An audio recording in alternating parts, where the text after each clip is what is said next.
two take a look at the growing Republican field for president and debate if anyone can win the nomination that's not named Trump.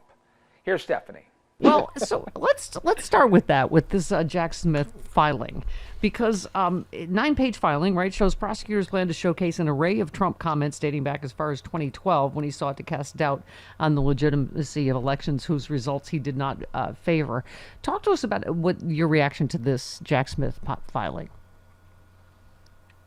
Look, they're not playing around, and they're actually wonderfully, I've been working on this whole book thing that I've got coming out, and it's a playbook for how to beat Trump in a prosecution or litigation.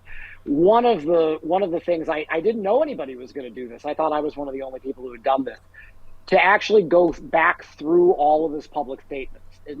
I literally have a whole chapter about this, but I highly recommend that prosecutors do it. I didn't think anybody was going to listen. I'm joking because they haven't seen this and they're probably not going to care. However, it's really, really cool to see people do that kind of a deep dive.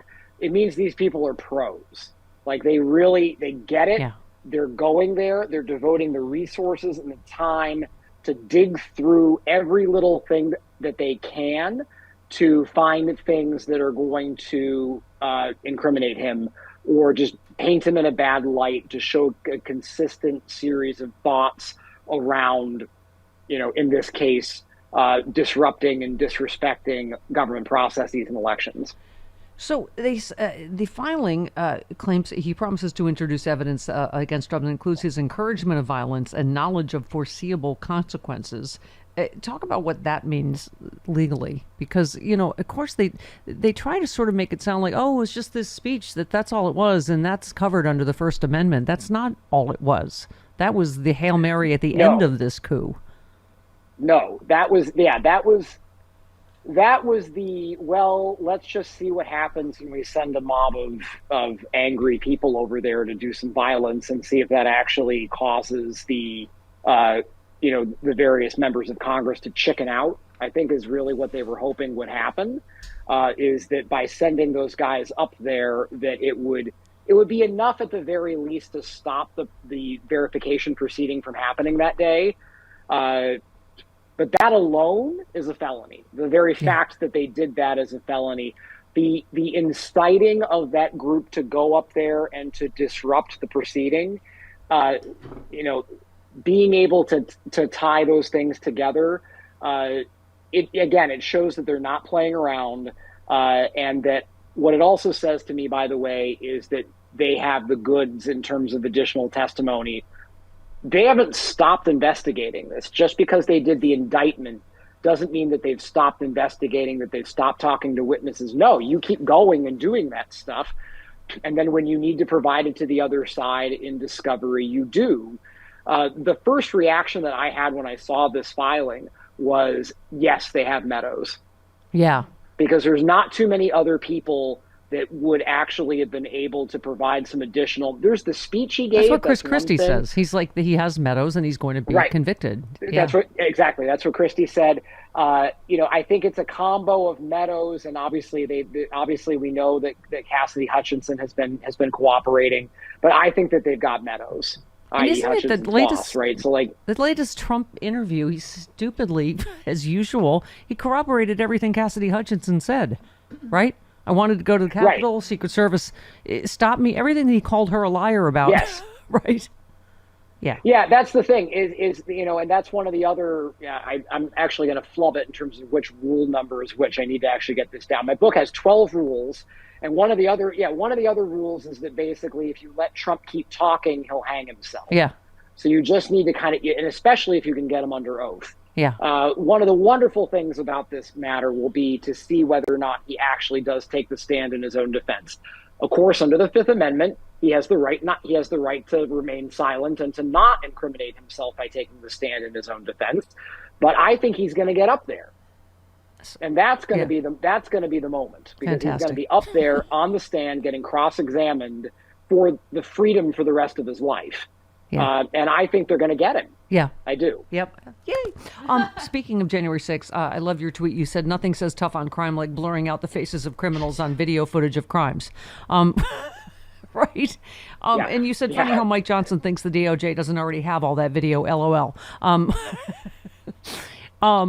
Yeah, they already have it, but it's just, none of this makes any sense, right? It was BLM, it was Antifa, it was peaceful tourists.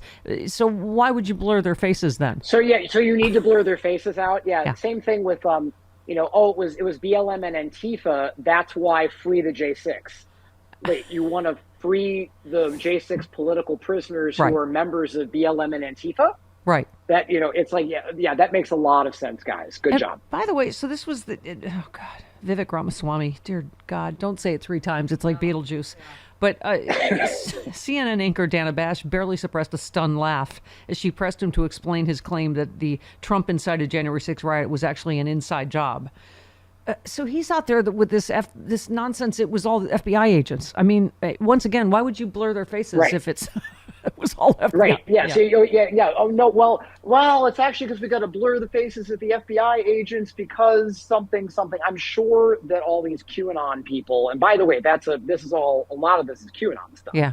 We know that, right? Yeah. Like that's where this stuff comes from. This is all message board fever dream conspiracy theory garbage, and they'll come up with some rationalization for why that makes sense in their own way. Like they'll come up with something. Yeah.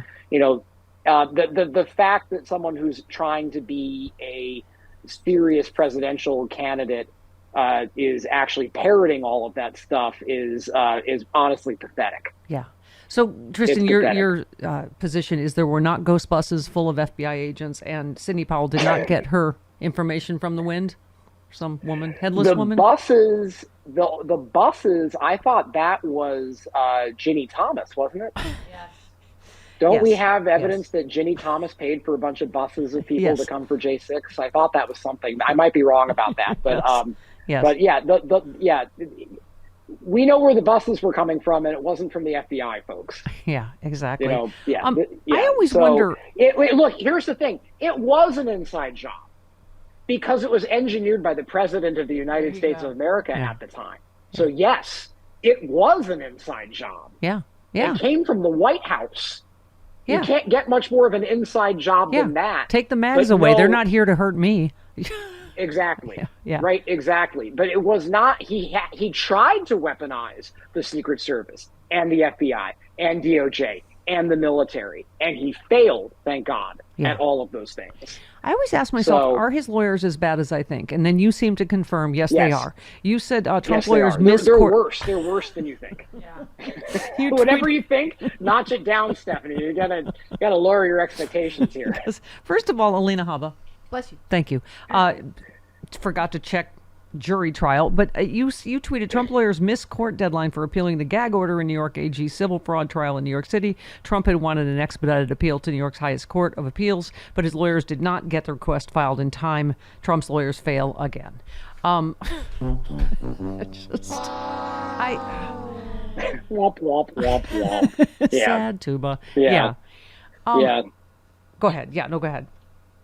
I mean, it's that's another rule in taking down Trump is that basically like his lawyers are going to be the clown car is going to show up, and what you've got to do, and this happened in our Trump University case too, they're going to show up, they're going to just spew vitriol. It's not actually going to be legal points. You actually kind of wonder whether some of these legal briefs are basically dictated by Trump and then filed by a lawyer, and then the lawyer edits it a little bit and then files it.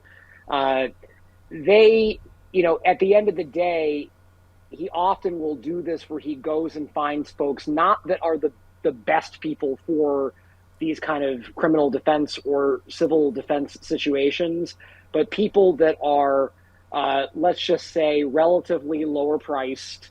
Bargain lawyers. It's like it's like a sushi sale. It's like next day sushi. It's much cheaper. Yeah, and he can tell he can tell them what to do. I think that's also a big part of it. Is that he doesn't want lawyers who are going to push back and say, actually, you need to do this, this, and this. Yeah. He wants lawyers where he basically can tell them, this is what we're doing. We're going to make this argument. You need to get out there and do it. This is what I want. Yeah. And they're just going to do in many cases. Right, they're saying it's a political arguments. They're not legal arguments. They're going to stand up in a court of law. Let me get your take on this, Tristan.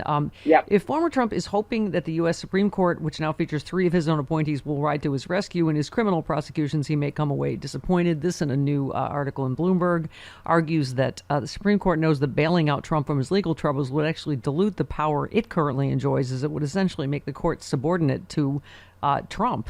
They write, what use would Trump unleash in a second term have for a Supreme Court? No longer constrained by rule of law rhinos, the unfettered MAGA king would be the ultimate decider. They will be forever tainted by association with a lawless demagogue. They would have another opportunity to scrub the stain, as they did when they rejected his false claims about the 2020 election. That's what this may all come down to, right? What the Supreme Court decides, whether we have a king.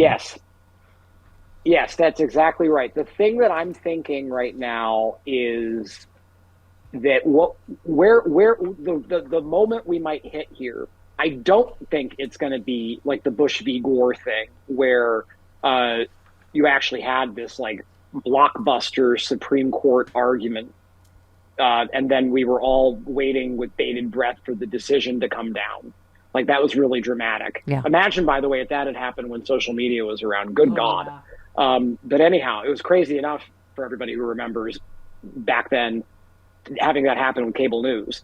But anyhow, I don't think we're going to get that. I think that the key is that the Supreme Court, in order to grant certiorari, or cert for short, on a case, they get to choose which cases they take. They don't have to take everything. You need 4 justices to agree to take a case. I think that we're not going to get an oral argument. We're not even going to get a big decision. We're just going to get a 1-pager that says denied. Yeah. And there won't be enough justices that will be willing to hear his case. One of these criminal cases. You have sent a thrill up my other leg. Let me just... and he doesn't have... I don't think he has 4 votes on that court that would actually go there. Yeah. To hear... unless there's something truly remarkable about the trial, unless there's truly an issue that's worthy of an appeal, that I don't think there will be. Yeah. So real quick, I mentioned Cassidy Hutchinson in Liz Cheney's book. She says, this is why I'm a little bit hopeful about justice today. Not only the things you said, but she talked about what got Pat Cipollone to immediately change course and testify to the J6 committee, because he explained he was only willing to talk because he was outed by Cassidy Hutchinson in her testimony. Until Cassidy testified, she writes, we'd had no luck in persuading Pat Cipollone to testify. The day after her testimony, the committee sent Pat Cipollone a subpoena. He immediately changed course. He appeared for an interview. I mean, I hate to say that a lot of these people are not doing the right thing because it's the right thing. This is the theme of today's show. They're doing it because they have to, but who cares? That's right. Right. That's right. Yeah, I mean, that was, that's also how I talk about that a lot in Taking Down Trump, because ultimately we got Eric Schneiderman to bring the Trump University case, not necessarily for the right reasons. It's like, I go into that in great detail, but yeah, you know what? We haven't heard about Patsy Baloney in a while. Real quick, that's a name I haven't heard in a bit. We're in way over time, but I got to ask you about the fake electors. Fake electors in Wisconsin admit Joe Biden won. They had to, say they're sorry and they won't do it again. Obviously, Nevada they just have indictments there against the fake electors. Are the fake electors ultimately going to be brought to justice?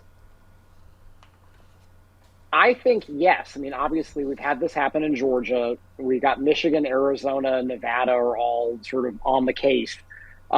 Every single one of those people committed a felony, because these were forged, effectively, documents that purported to be the official electoral documents, and they weren't, because Donald Trump did not win those states.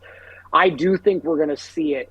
I think that overall the theme of a lot of things that are going on here is that they're going after Trump because he was the one who engineered everything. Yeah. But a lot of these smaller fish, I think you're going to see them. I hope so. Otherwise, I'm going to go rob a bank and then say, I'm sorry, I lied that I didn't, and I won't do it again.